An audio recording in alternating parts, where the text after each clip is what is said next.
presents... You guys are a good crowd. Lisa Lampanelli splitting the Broad back in Broadway special. Call 888-STERN-101 now. Lisa Lampanelli. Well, hello, everybody. This is Lisa Lampanelli, comedy's lovable queen of Maine, and soon to be the toast of the Great White Way, but not in the racist way you think it is. That's code for Broadway. I am workshopping my Broadway show that's going to be, I don't know, Mike, what would you say, a big, huge smash sensation? It'll be the toast of the town. Very good. That is my co-host who is lost for words. Hey, how did I just bump you up to co-host? That's my douchey sidekick opening act / joke runner. See, I only heard co-host.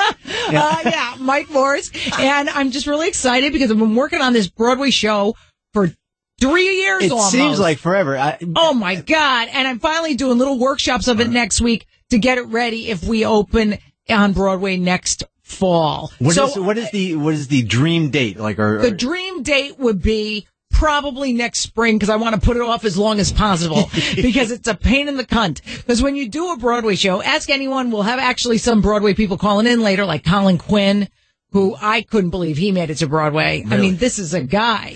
He was actually in a theater on Broadway? I don't know. I think he was at the concession stand. But then we have a real Broadway star, Penn Jillette, who I know from The Apprentice, who sold out millions of tickets on Broadway. Mm-hmm. So we're going to hear from those guys, and also they're fun just to talk to. Mm-hmm. But I didn't know this was such a long process. I've been working on this for 2.5 years. We're finally able to put it up in a small way next week to just test it off Broadway. And, people should come out and check it out in its infant stages. Go to insultcomic.com for tickets to my schedule page. And yeah, Mike, it takes a damn long time. It's a lot legit. harder it's not than this stand-up. Bullshit stand-up. I know. Stand-up, all you have to go, cunt. I mean, I do say the C word a lot in my one-person show. Sometimes you spell it with a K, though, to mix it up. It's very true. Well, when I'm talking about the KKK. So what happens is, you gotta write about feelings and shit. Mm-hmm. Because honestly, anybody could get up. Tomorrow we could book a theater in Broadway, go, I'm going to just kind of do my stand up and have that credential. But I wanted to say something else. It's not very good. Well, sometimes it's good, sometimes, but it's not stretching. I got bored to shit with comedy. Mm. You get bored of it after a while, don't you? I mean, if you ever were once funny, I start doing it, would you be? No, so it's pretty exciting. I'm glad it's reached at least a step where producers are interested, investors are interested, and oh boy, you just have to have patience. I hate that shit. It is a long process. I remember when you first started talking about this, and I'm sure you, as you say, you think it's just going to happen. Well, it's even tough because you got to pick a name. Do you know how hard it is to pick a name that they can market, that the producers agree on? I was going to call it, Lisa Lampanelli's Not a Fat Cunt Anymore. Now, what the hell? They said that's difficult to market, and also they couldn't fit it on the marquee. Right. And fat's an offensive word. It is it's worse than cunt. We all know that.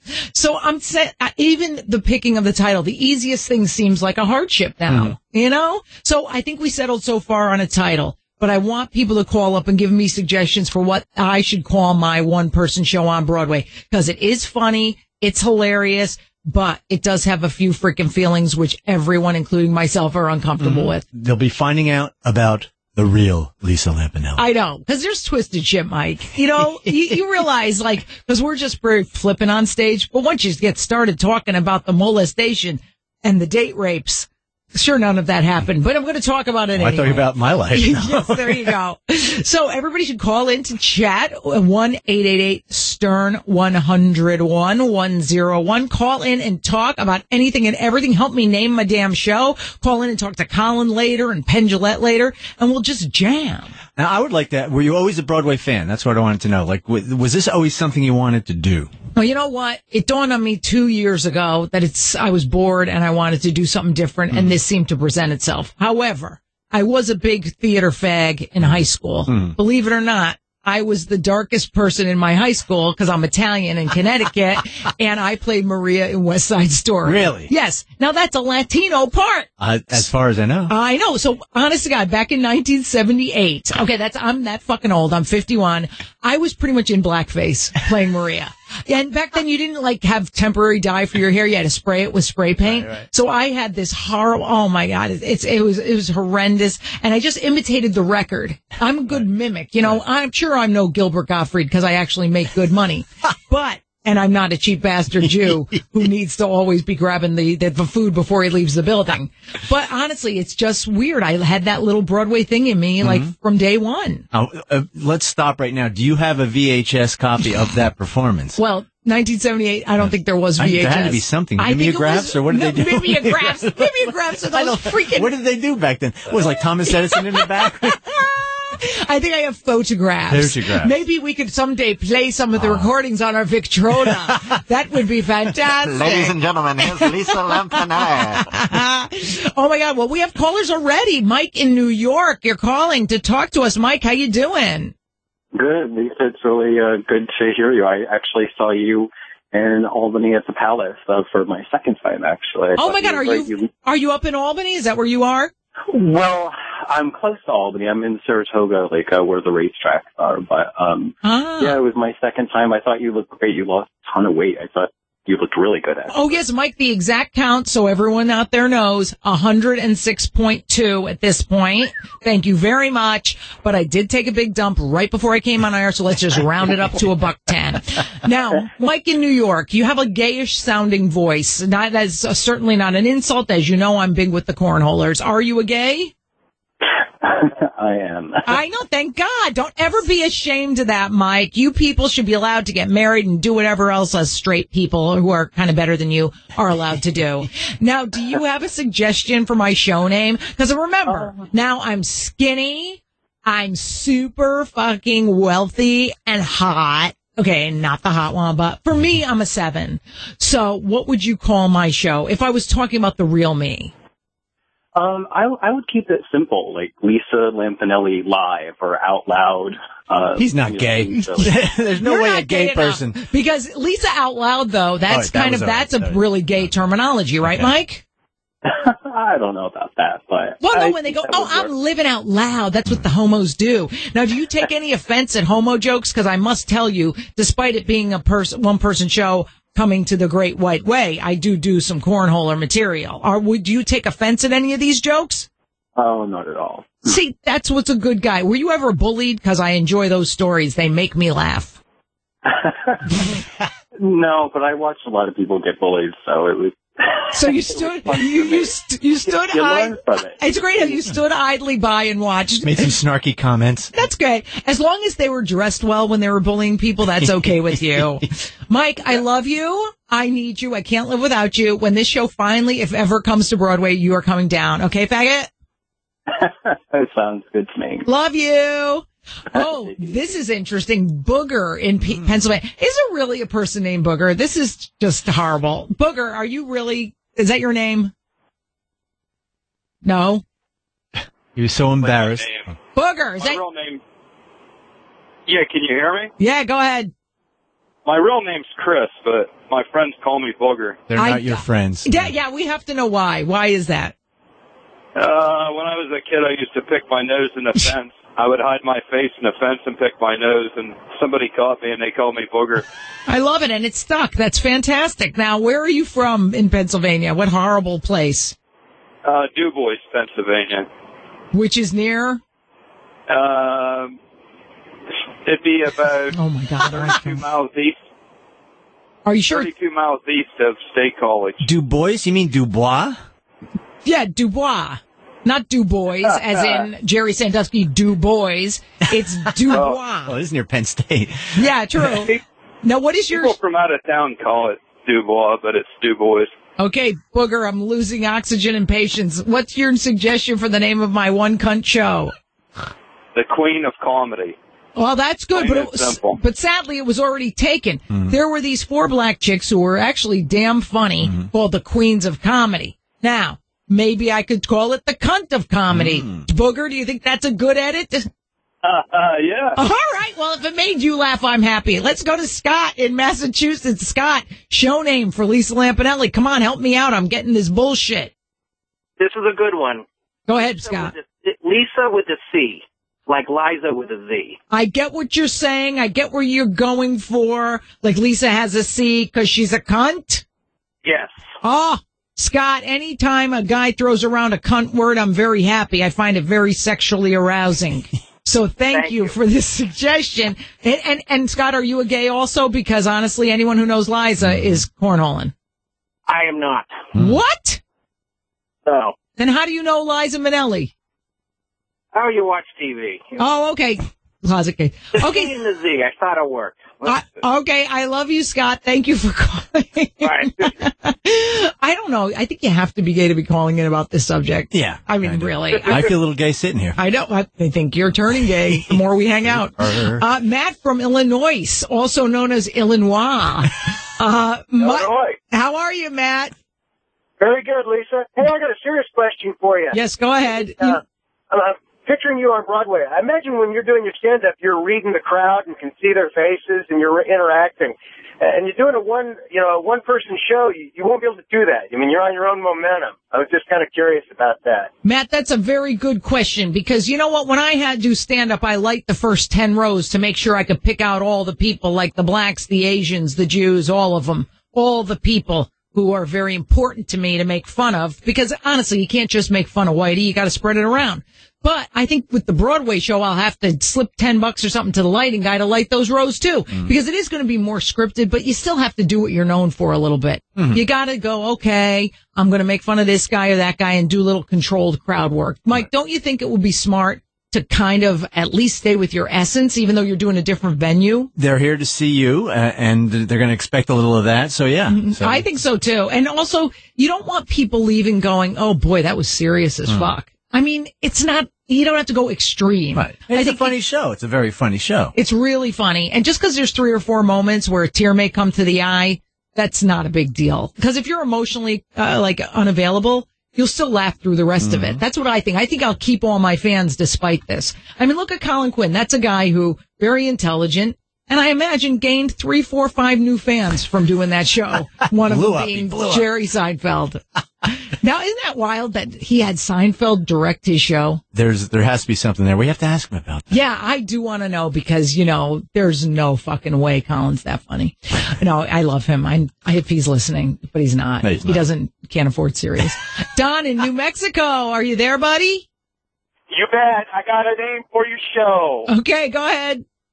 The Queen of Mean, now Lean. Oh, what about just the Queen of Lean?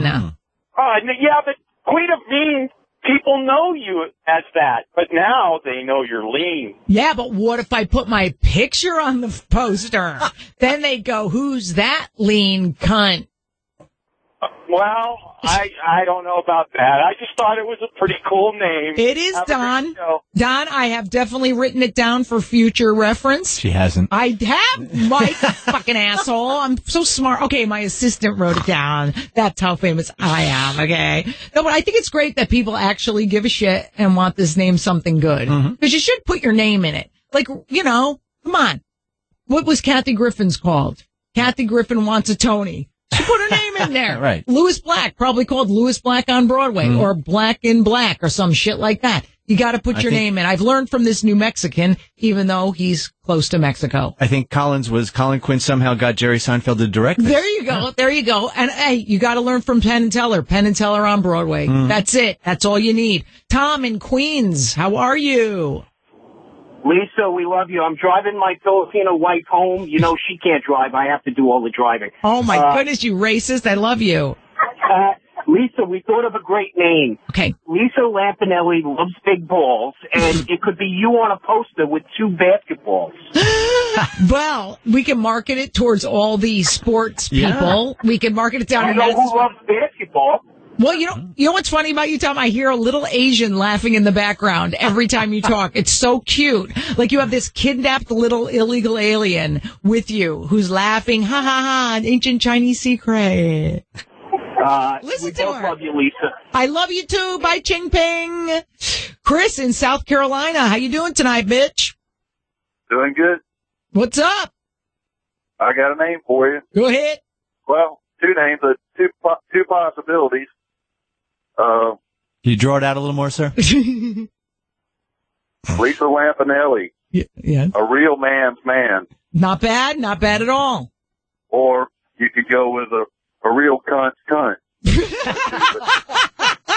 I am sorry, but that's the first time I legitimately laughed out loud. I like that. And that's good for the kids' matinee. It I don't know if that's is. marketable as a man's man, but, I figured I'd throw that one out there, too. Well, I happen to like a cunt's cunt. I think that's beautiful. But you know what's weird, Mike?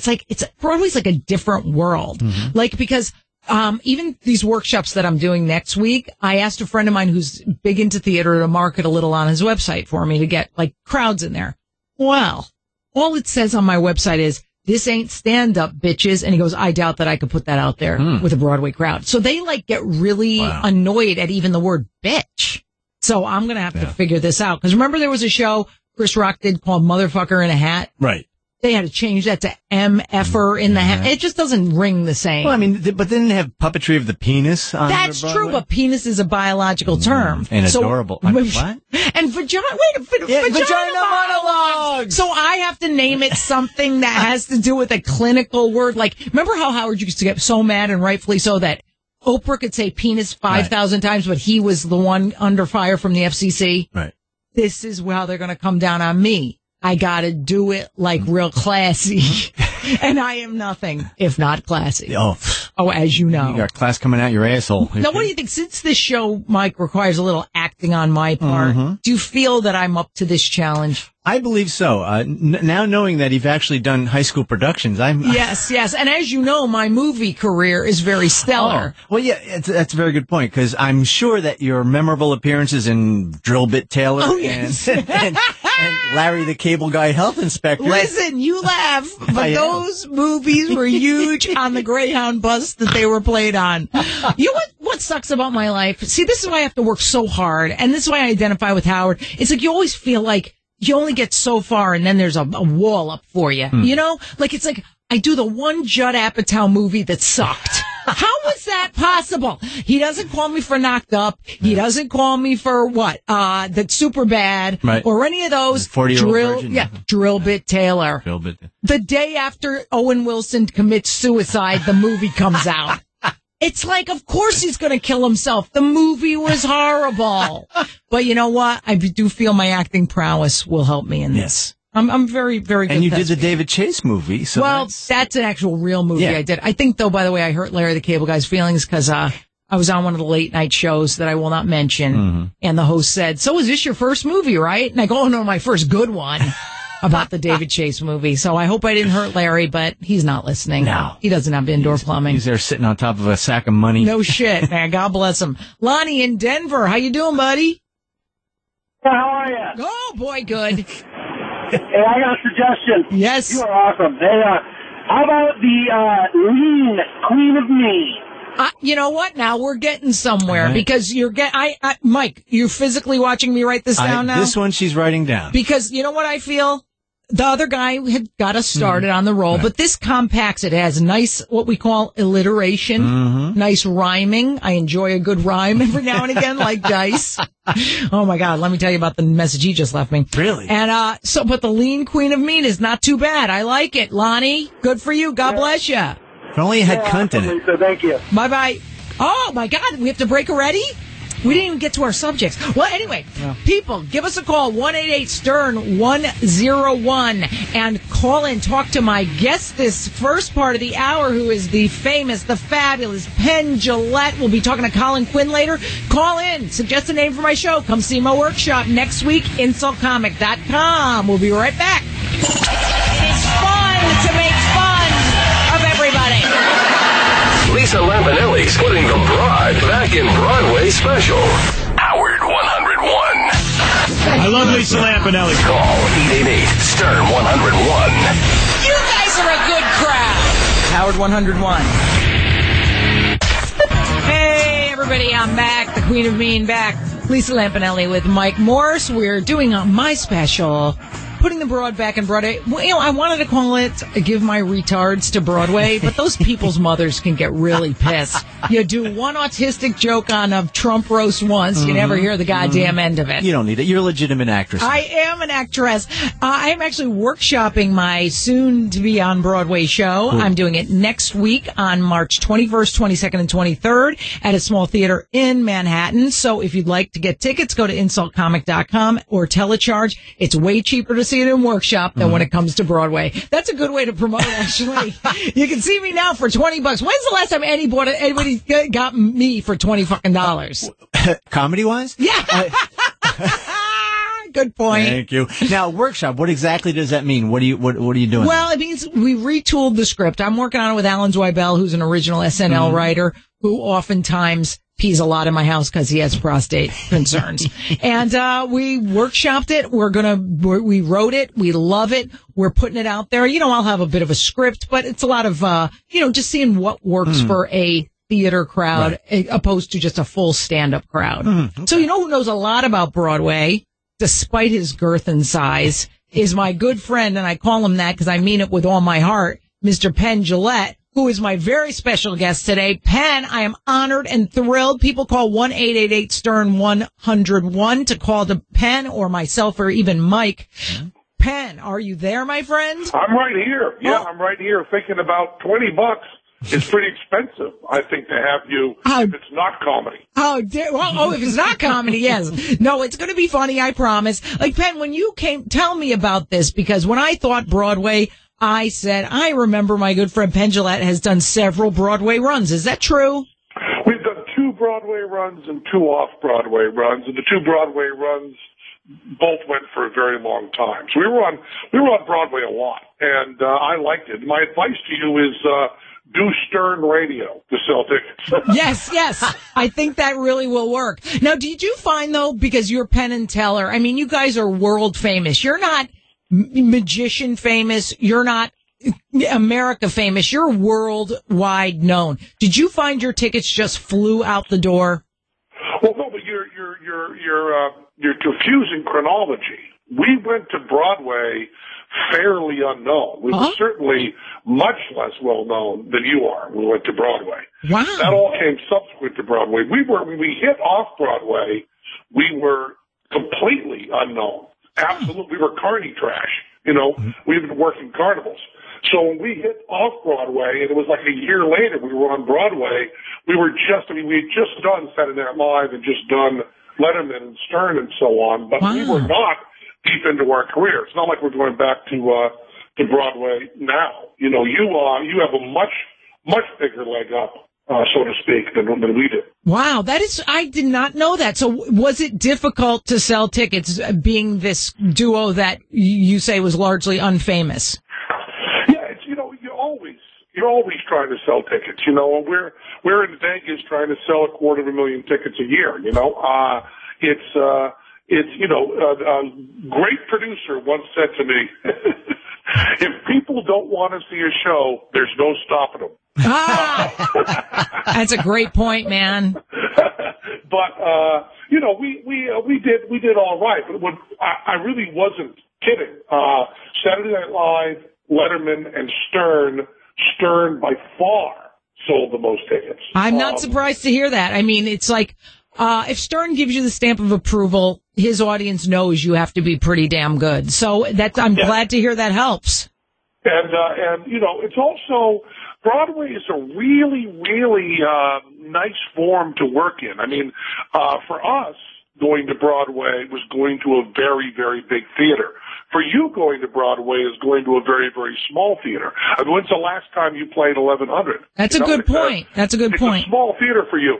So what you really have, even though Broadway has this mythical status, you're actually going to a more intimate place than you usually play. Because I think you usually play, 2 to 5, wouldn't you? Right. I have been known to play Radio City. That's huge. I mean, for me, 67-32, not that I'm keeping track of every fucking penny I make, but you know how it is. So you're talking about what you're going to see in that show, what people who come to see you are going to see in that show is something they've probably not seen, which is Lisa Lampanelli fairly intimate in a non-bar environment, which I think is perfect. If I had a choice of seeing you perform anywhere, I would choose Broadway because, the furthest seat away is going to be really close to you, and you have people who are actually paying attention. That's true. Now, did you used to have a real struggle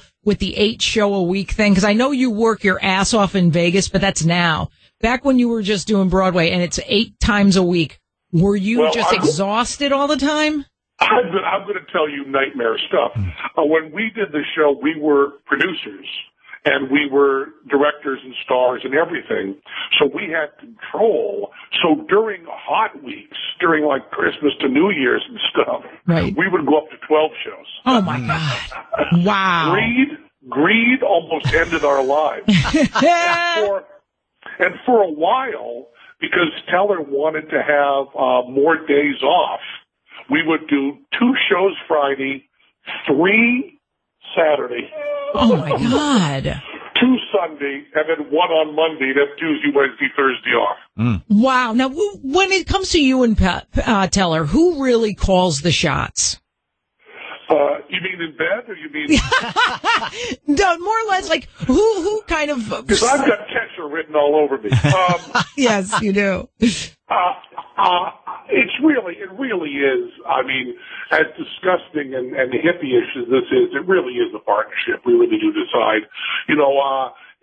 After 38 years, we kind of know whose decision it is before it comes up. People that work with us only call one of us for every question. You just kind of know who's going to make a decision. For a number of shows where we do stuff like that, that was just a mention of Teller going, you want to get crazy and just do nothing but shows all weekend and then have a few days off. Of course, by days off, he means days to do television and right, and do other things. But I'll tell you, if you end up pulling a 3-show Saturday, it is completely psychedelic. You get out there for the 3rd show, and you've been we will be at the theater at 1, and we would leave the theater at 1, and our show on Broadway was 2.5 hours. Oh, my God. And I had, I don't know if you looked at your script yet, but I had 145 pages. Because I'm the only one speaking. So pretty much I was doing the same amount of speaking that you'd be doing, just for the guy next to me splitting the money. Right. Do you ever feel resentful of Teller for being so goddamn quiet and getting the same amount of dough? Not even for a second. It is funny, yeah. Now, I have a question for you. We have a caller. Simon from Orlando has a question for Penn. Simon, you're talking to Penn Jillette. Hi. God, I'm so honored. I've seen them so many times. I'm one of the guys that stood up front. But I wanted to ask you that I know there's so many excellent reality shows here in the U.S., but have you tried to pitch Fool Us into one of the networks here in the United States?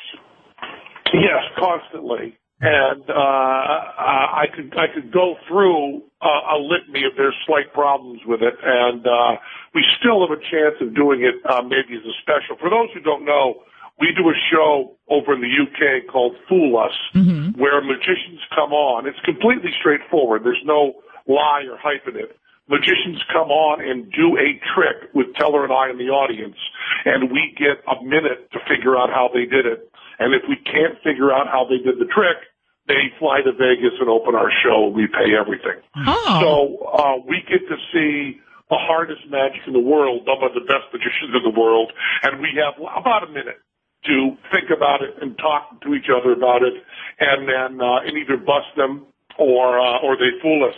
And it's a really, really terrifically fun show to do. And there's an upside and a downside. When you're successful in Britain, then Americans know you're successful, but sometimes American TV executives have a certain amount of contempt for the American audience, and they say stuff in meetings like, this show is fine for Britain, but it's too smart for America. Right. I know. Well, we are stupider than the people in the UK. I will admit that. You think so? Oh, I yes. don't think so. Well, you're smarter than everybody. Like, even now, honestly, watch it. Thank you, Simon, so much. Now, watching the Apprentice All-Stars this year, I have got to tell you, Penn, boy, for the first 2 episodes, you didn't say much, but what you said was so potent. The things these other people are yammering about, all you need is 2 sentences to get your point across. Do you just feel on that show like you're out-leaguing all these motherfuckers, or what? I really had fun this season. And I think I had fun not so much because of what the All-Stars brings in terms of positive, but they didn't have Clay Aiken. You and him did not get along. That's what I find so funny, is because Clay kind of automatically would assume you're a big guy who hates gays, and you've admitted to sucking a dick now and then. Sure. And the other thing is that Clay and I get together wonderfully, get along wonderfully since Celebrity Apprentice. We text each other. We send, articles that we're reading. We make little jokes back and forth.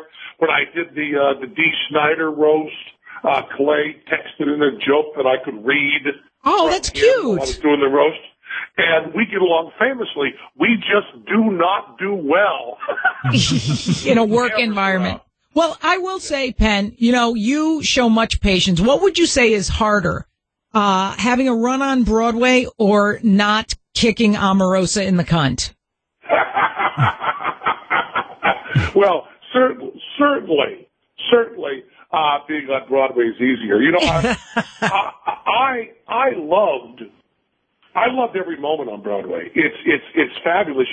I had this. You're from the New York area, yes, so you know what Broadway means. I'm from a dead factory town in Massachusetts, and Broadway was this totally abstract thing to me. I never saw a Broadway show until I was 25. I was on Broadway 5 years after I knew, and I had never been to Broadway theater. I didn't know anything about it. Right. And so I had this kind of very, very fresh perspective. I mean, for you, that's why I'm saying to you so much that it's a small theater for you. It's an intimate theater for you. I just can't understand. I mean, when I went to Broadway, the idea that 1,000 people would be listening to me was completely inconceivable. That had never happened. Right. And for you, you're cutting it down, and I think, you are so funny, but there's also so much more that comes across. And my guess would be, not being an expert on this, my guess would be that in the back row of a 5,000 seat theater, you are laugh your balls off funny, but in a Broadway theater, in an environment where you've really worked with Alan and really laid it out, there's going to be a lot of stuff that's profound and emotional and just goes through many more different emotions and textures that you can go through when you're in the back of a 5,000 seat theater. Yeah, it's true, Penn. And one of those moments, I don't know if I told you this, involves Mr. Penn Jillette. Did you know you've actually made it into my Broadway show script in a pivotal moment? Is this like The Sopranos when they talk about sucking my cock? No. This is literally, it's a story about me and you and The Apprentice and how much I love you. And, it's a very tear-jerky kind of moment. So I think you got to come on opening night if that ever happens. Well, I would love to, and I just hope I don't get cut during the previews. No. You are a pivotal moment, and I have much love for you. Penn, I got to tell you, you made my night by calling in. You're a wonderful friend, a great guy, and I have to tell you, I am loving watching you on The Apprentice. So keep it going. Get to the finals. Make us happy. Then in the fall or spring, you come out to my opening night, okay? Deal. And if I need your help a little later in the show, I might give you a call. You better, bitch, or I'll take great offense. I love you, Penn. Thank you so much for calling, baby. Love you, baby. Bye-bye. Bye, hon. I love him. How great is he? He's a great guy. Oh, my God. Maybe I should invest in a little short guy to, come with me on stage so who doesn't say anything. I'll cut myself off at the knees. That's good. He's a gentleman. He just gets it. I want to see him win Apprentice, I have to tell you. I would love that. I've been watching it, and I think boy, have I got no use for anyone else on that fucking show. And Trump is as insane as ever. If you He's know crazier. By the way, the first episode, he says to Lisa Rinna, "Oh, you took the lips down a notch. You took the lips down." Oh, would you say that to a woman? I think he's going, "You are very beautiful. You're very second." Like, that's only, you're in the boardroom. I know. You know what's great, though? The Trumps, I don't know what happened between me and them, but for some reason, they love me. Even though I did the roast and I make fun of them, they love me. Eric Trump, I put out the little call for tickets to my workshops next week. Boom, Eric Trump buys 50 tickets. Wow. The whole Trump organization's going to see my show. Oof. Now, I think that's a beautiful thing. So, hey, as kooky as they are, hey, if having friends with money is kind of nice. That don't suck. I know. Speaking of The Apprentice, Chuck in Miami, are you there? No? Chuck? Oh, Hey, Chuck. Lisa, how are you? Good. How you doing, baby? Oh, great. I remember you in Comedy Cellar days. Oh, my God. That's like 10 years ago. I loved it. Yeah. Oh, my goodness. I love the way you've just gotten skinnier, but bigger in reality. Thank you. Because you know what? There's this misconception that if you're going to lose weight or work on yourself, you're not going to be as funny. And it's like, I don't think that's true. I don't even have a bobblehead like Star Jones. Well, Chuck, I sat next to on a plane. But I was thinking, why don't you call the show The Snatch? that's not bad because you're right. That is a technical term. It's not dirty, and I may write that down. Chuck, thank you. We got to take a break real quick. Yeah, I shoved some tickets just to see Lisa Snatch. Thank you very much. Oh, my goodness. For tickets to my workshop next week, please go to insultcomic.com. And on the phone and ready to go is the way less successful counterparts of Penn Jillette, Colin Quinn. If he's listening to this, I hope he knows I am joking. Call in 1-888-STERN-101. Talk to Colin Quinn. Lisa Lampanelli coming back. Lisa Lampanelli's putting the Broad back in Broadway special. Call 888-STERN-101. You guys are a good crowd. Howard 101. Lisa Lampanelli. Hey, everybody, it's the Queen of Mean, Lisa Lampanelli here with Mike Morse, and I am talking about my workshops of my hopefully bound for Broadway show. They are taking place next week, March 21, 22, and 23. Go to telecharge.com or insultcomic.com to come and see the work in progress.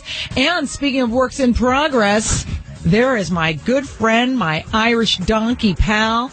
He had a lovely show on Broadway, which was very intelligent, and I did not understand, but yet I laughed heartily at the jokes that were too smart for me. Mr. Colin Quinn. Hi, Lisa. Colin, I appreciate you taking the time to talk to us because you're doing a benefit tonight. What is it for AIDS? I'm very busy. You are. Is it an AIDS benefit? AIDS? AIDS? Man, all right, AIDS. I don't know why you keep saying AIDS. I'm asking you, is the benefit for AIDS? No, but you said it like a little kid. AIDS? I don't know if it's for AIDS. I don't know what it's for. I just do benefits all the time. I think that's really nice of you because you're so wealthy. You're so wealthy, you will just work for free. I'm really here. I'm almost finished. I'm really low. I'm low on cash. Oh, well, I'll help you. Colin, I want to know, you had a very successful show on Broadway. Now, if I had to pick a comic who I would have said would have a successful run on Broadway, it would not have been you. Yeah. How did you make this happen? This is fantastic. 2 words. And the words aren't hard work. They're Jerry Seinfeld. Did Jerry just see your show one night and take a liking to it and said, I want to produce or direct this for you? Yeah, but I mean, we hang out all the time, so it was like, it would have been awkward if you didn't. Now, let me explain something to you, Lisa. First of all, this will give you an idea of where your show's going. My show, Jerry Seinfeld. Your show, Mike Morse. No, Mike Morse has nothing to do with my Broadway show. How dare you? Your show, Jerry Seinfeld. That's how much trouble you're in. You don't even realize. Listen, Mike Morse is not even allowed to come see it. Now, well, here's a question. In all seriousness, Seinfeld, Jewish. Alan Zweibel, who wrote Billy Crystal's show, is writing my show. Why do we always turn to the Jews when we need comedy assistance? In times of trouble in show business. Yeah, well, I mean, you know, it's like, what do you mean? It's like in 5 minutes left in the game when you're playing basketball, you pass it to the black guy, right? Yes. Same thing. That's absolutely true. Now, did you find the schedule of the Mountain comes to Muhammad. You should excuse the expression talking about the Jews. Obviously, they have issues. And the mountain, for that matter. Are you on a treadmill? Yeah, are you okay? No, I'm walking on Spring Street. Oh, okay. So, Colin, Did you ever get some good pussy off the Broadway groupies, or was it mostly old ladies and nerdy kids? No, you always wanted to. I mean, they would say, like, the stage door, Johnny's hang out by the stage door to try to bang all the chorus girls. Yes. Well, it was me lurking at my own stage door. It looked pathetic. Oh, my God. Was it like and then, you see the girls there, they're all visiting with their mothers, you know what I mean? Yes. So it's like, look, basically my body language is like, look, if it's the daughter that's got daddy issues, that's fine. If it's the mother that, grew up with me on remote control, that's fine. I just kind of lay the body out like, whatever you want to do. Gotcha. Did you find your opening night party really sad? Because it's usually the whole cast comes to the party, but it's like you're a one-person show. Like, I'm thinking my party's going to really suck. Well, no, but it was sad only because, like I said, they were too busy talking to Jerry. It was the only time the director was more popular than the goddamn star of the show, I know, but honestly, looking over my shoulder and stuff, But Colin, I joke with you, and because we're friendly, I wouldn't say we're friends because you're too famous to be friends with me. But I joke about you. But your show was terrific. How long did it take you to develop the show? It was really top end. It took me, it took about, put it this way, I've been working on one now, and this one is a better judgment because that show had some other older material like weaseled in there. That one took about 6 months. Mm-hmm. This one now has already taken 9 months. Wow. I'm getting ready. And I'm talking about working like, really, I'm actually working like a beast. Or, you know what I mean? Like, it's not like I was just like putting it away and getting back to it. It's like this whole time. Right. So do you have the secret, do you have the silver bullet, Jerry Seinfeld once again, going to help you with this one? No. Jerry and me agreed to go separate ways on this one. You signed Kramer up for this one? He agreed to. What's that? Michael Richards is going to help? Yes. He's my front man. Because I feel like he's got a good relationship with the press, you know what I mean? They do enjoy him. Now, where can are you workshopping this show currently? Because I heard that someone saw a part of it in Aspen and adored it. Really? That's exactly right. I'm workshopping it exactly. I mean, you have to admit, there's nothing cooler than a term workshopping the show. Right? It's true. I love saying it. I know. I'm workshopping. Because then it's like, people are like, oh my God, this person's so deep. They're like in the middle of a process, you know what I mean? Yes. The other comedians get mad because they didn't say, because their show's not being workshopped, they're just doing their act and they get pissed, Right. So what we're saying is we're kind of above these other fucking losers. You're right. You don't say it, but just by saying workshopping, it's kind of said for you. It's implied. Speaking of which, if the audience cares, I'm workshopping my show next 22nd, 23rd. Yes, exactly. And Colin's workshopping his all over the country. And what is going to be the name of your new show? Do you know yet? All right, listen, it's called Unconstitutional. Very good. It's not the greatest name, but listen, you know what I mean? It's about the Constitution. Here's why I named it that. Ready? Go ahead. Because when you have a name that's so boring about the Constitution, the minute people start sitting relieved and start laughing, they go, thank God. It's like a reverse psychology. I love that. See, I'm learning so much from you, and I thought I would learn so little. Colin, listen to me. You're one of my heroes. You're part of the inspiration for this, because I remember after seeing your show, you said to me, you should do one of these. And it stuck with me, so thank you, and thank you for calling in. I know the Stern crowd loves you, so plug a date. When are you in the city again? What's happening? Oh, who the hell knows? I mean, now you're putting me on the spot. I get nervous. I can't remember the dates. Okay, how about we just follow you on Twitter?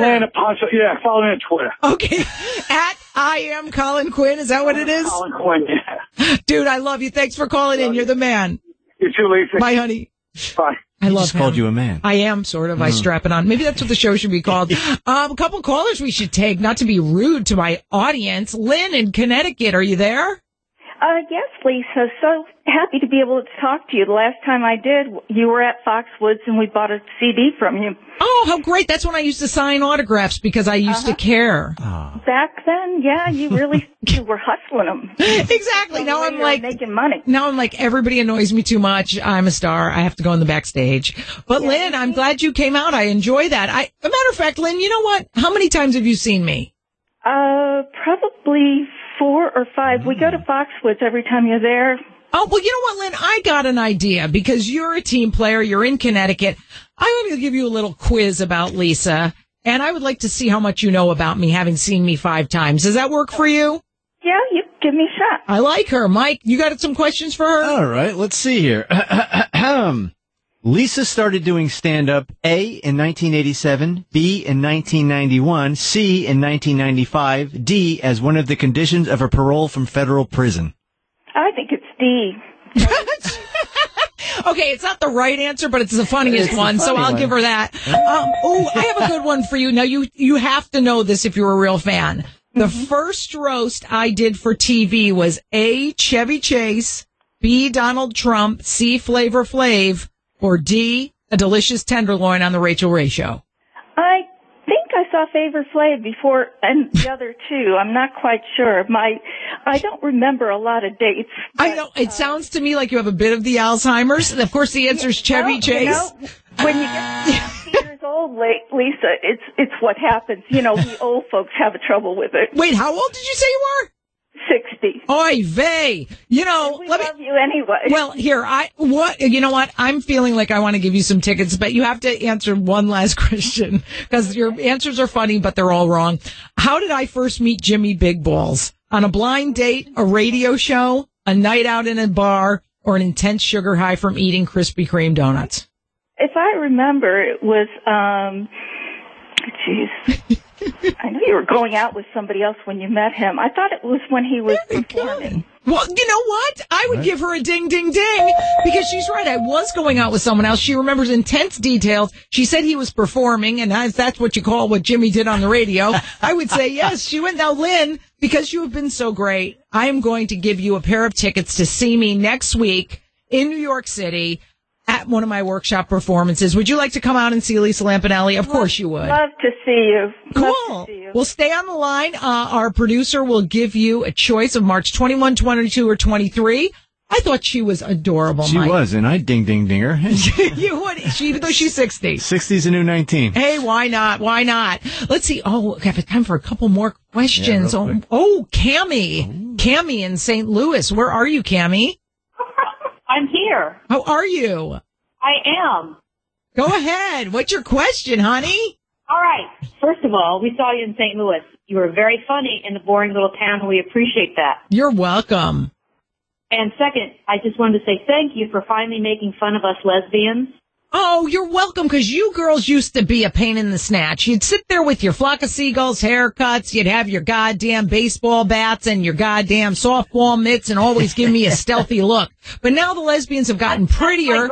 Lisa, that's not me. I'm the other one. Oh, so she's the one who wears the big watch and you're the petite one? Well, I'll tell you what. Thank you to all the lesbians out there for actually getting so much cooler with comedy. I appreciate it. God bless you, Cammie. Now listen, everybody.